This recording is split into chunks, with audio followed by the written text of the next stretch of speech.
Après, il faut être passionné avant tout, ça c'est sûr.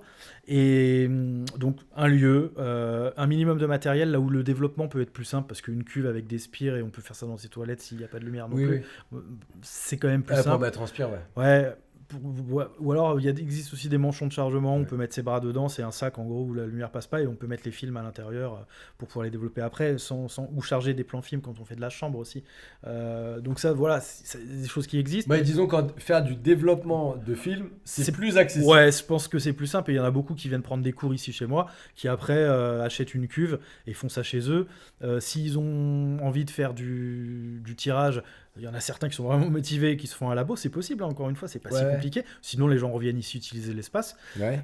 Donc du coup, ceux qui veulent se lancer, il y a deux solutions. Vous faites un labo chez vous, c'est possible si vous avez l'endroit, la place, un petit peu d'argent, mais ça ne nécessite pas forcément beaucoup de budget. Sinon, trouver un club photo, ça peut être pas mal. Ou Mhm. venir effectivement dans des lieux comme ici, où on peut venir utiliser après tout le matériel à disposition. Mais en tout cas, Ouais. c'est vraiment pas compliqué.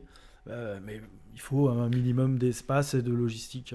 Et comme on disait en off tout à l'heure, il y Ouais, avait aussi ce truc de genre, bon, bah, il y a quand même pas mal de ressources. Il y a Internet, il y a déjà des ouais, gens. Bon, sur le développement, vous pouvez trouver facilement des choses. Sur le tirage, c'est un peu plus. ouais. Faut chercher. Et il y a des livres.